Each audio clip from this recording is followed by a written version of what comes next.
Thank you అండి అందరికీ. నాకన్నా ఈ స్టేజ్ హైట్గా ఉంది. Thank you so much. నాకు చెన్నై అంటే చాలా ఇష్టం అండి. ఎందుకంటే నా ఫేవరెట్ పీపుల్ అందరూ ఇక్కడ ఉంటారు. రెహమాన్ గారు, రత్నవేలి గారు, దేవి శ్రీప్రసాద్ గారు. అంటే చెన్నైలోని సినిమా థియేటర్కి వెళ్తేనే కాదు, సినిమా చెన్నై అడుగు పెడితే కూడా సినిమా కనిపిస్తూ ఉంటుంది.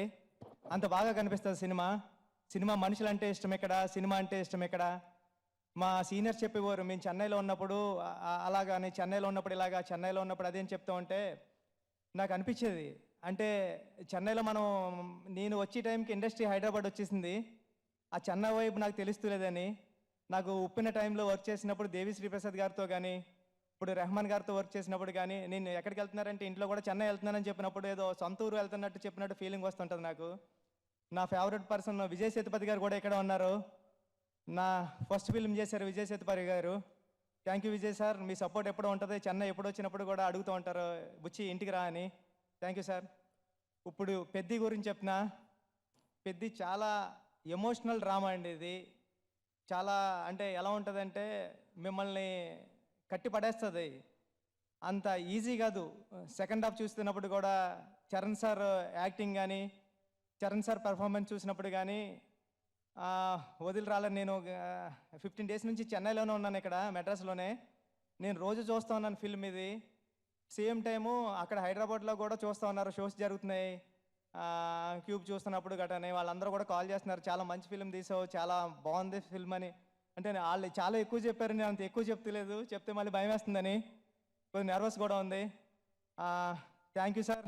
చరణ్ సార్, పెద్ది అంటే only Charan sir, Charan sir, Charan sir, Charan sir, Peddi Peddi Peddi Peddi అంతే. థ్యాంక్ యూ సార్, మీరు నన్ను నమ్మినందుకు thank you sir. Divyendra garu, అంటే నేను విజయ్ సేతుపతి గారిలో చూసా, అంటే చేస్తుంటే వారిని అమ్మ అంటే ఏం యాక్టర్ రా బాబు అనిపిస్తుంటుంది. అలాగా అంత పర్ఫార్మెన్స్ మీలో చూసా.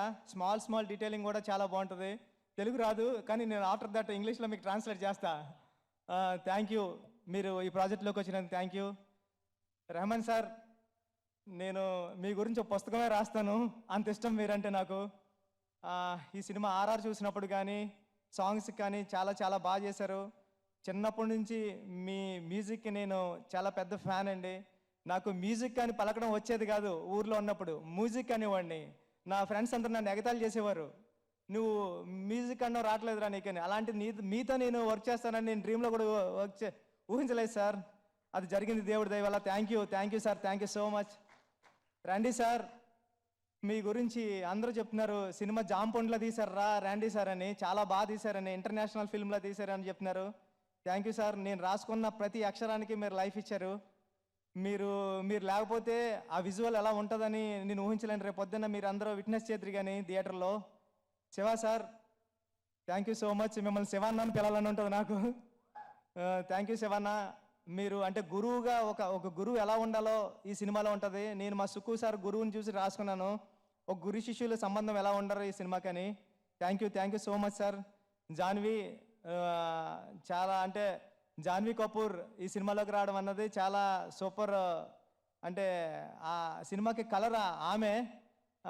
మేమందరం మాసీగా ఉంటే ఆ సినిమాకి ఒక కమర్షియల్ కలర్ టోన్ తీసుకొచ్చారు Janhvi madam. Thank you so much. Satish గారు, కిల్లర్ సతీష్ గారు, మమ్మల్ని అందరినీ నమ్మి ఈ ప్రాజెక్టు మా చేతుల్లో ఇచ్చినందుకు మీ రుణం ఎప్పటికీ మర్చిపోలేం. Thank you sir. Ram sir, thank you so much. లైఫ్లో మిమ్మల్ని ఎప్పటికీ మర్చిపోలేను sir. Thank you so much sir. Sir just one question sir. தெலுங்குல மாட்டலாண்டி எங்களுக்கு புரியல, இருந்தாலும் ஓரளவுக்கு நான் வந்து சமாளிச்சு புரிஞ்சுப்பேன். குறைச்சு மலையாளமா சாரிங்க விட்டுறலாம். Okay, so I just wanted to ask, this particular role demands a lot of physical transformation, and Ram Charan sir oda physical transformation எவ்வளோ படமா நாங்க பார்த்துட்டு தான் வரோம். ஒரு வாட்டி கூட நம்மளை வந்து கொஞ்சம் கூட என்ன அப்படின்னு கூட கேட்க முடியாது. அப்போ வா எப்படி பண்றாருன்னு நீங்க எதை பார்த்து ரசிச்சீங்க? How did you see that and how challenging was it for him? You have to tell as a director. అంటే రామ్ చరణ్ సార్ దీంట్లో కష్టం గురించి చెప్పాలంటే, నేను సినిమాలో ఉన్న ఎమోషన్ పోయి రామ్ చరణ్ సార్ కష్టపడ్డారు అదే వచ్చేస్తుంది మెయిన్ అని చెప్పడం లేదు నేను. చరణ్ సార్, మీకు అర్థమవుతుందా సార్? అంటే మీరు చాలా కష్టపడ్డారు, కానీ నేను ఆ కష్టం చెప్తే సినిమాలో ఉన్న కోర్ ఎమోషన్ ముందు వచ్చేసి అది వచ్చి మీకు కష్టం కనబడుతుంది. మీకు కష్టం మామూలు కష్టం కాదు. అంటే నేను చూస్తూ ఉన్నాను కదా సార్ అండి మిమ్మల్ని, అంటే అంత ఈజీ కాదు సార్. ఈ సినిమా పెర్ఫామ్ చేయడం ఈజీ కాదు, బాడీ ట్రాన్స్ఫర్మేషన్ ఈజీ కాదు. అంత కష్టపడ్డారు. అదంతా నేను విజయవాడ ఫంక్షన్లో చెప్తారని దాచుకున్నా. ఇక్కడ నా ఒప్పిన ఎలా ఆదరించారో అలాగే ఈ సెకండ్ ఫిలిం కూడా అలా ఆదరిస్తారని చాలా గట్టిగా కోరుకుంటున్నా. చాలా మనస్ఫూర్తిగా, అంటే ఒక నేషనల్ అవార్డు వచ్చిన తర్వాత ఒక డైరెక్టర్కి ఎంత ఒళ్ళు దగ్గర పెట్టుకుని సినిమా చేయాలో అలాగే చేశాను, ఒక మంచి కథ చెప్పాలని. అది sir. Thank you so much. Thank you sir. Thank you so much. Love you sir. Thank you sir. ரொம்ப நன்றி, ரொம்ப நன்றி. நானும் ஏதாவது தேத்தி தெலுங்குல 4 வார்த்தை பேசலான்னா தன்யவாதுன்றாங்க தேங்க்யூக்கு. அது ஹிந்தி இல்லை. ஓகே.